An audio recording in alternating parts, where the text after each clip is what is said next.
Hello everybody. Use to অতীতে কোনো কাজ প্রতিদিন করতাম কিন্তু এখন করি না, অথবা অতীতে কোনো অভ্যাস ছিল যেটা এখন নেই, সেটা বর্ণনা করার ক্ষেত্রে আমরা ইউজ টু ব্যবহার করে থাকি। For example, I use to read, আমি আগে পড়তাম এখন পড়ি না। অথবা I use to play football, অতীতে আমি প্রতিদিন ফুটবল খেলতাম কিন্তু এখন খেলি না।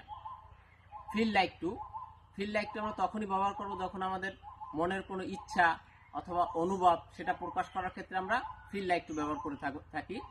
For example, I feel like to going out, আমার বাহিরে যেতে ইচ্ছে করছে। অথবা আমরা বলতে পারি হি ফিলস লাইক হিরো, সে নিজেকে নায়ক মনে করে।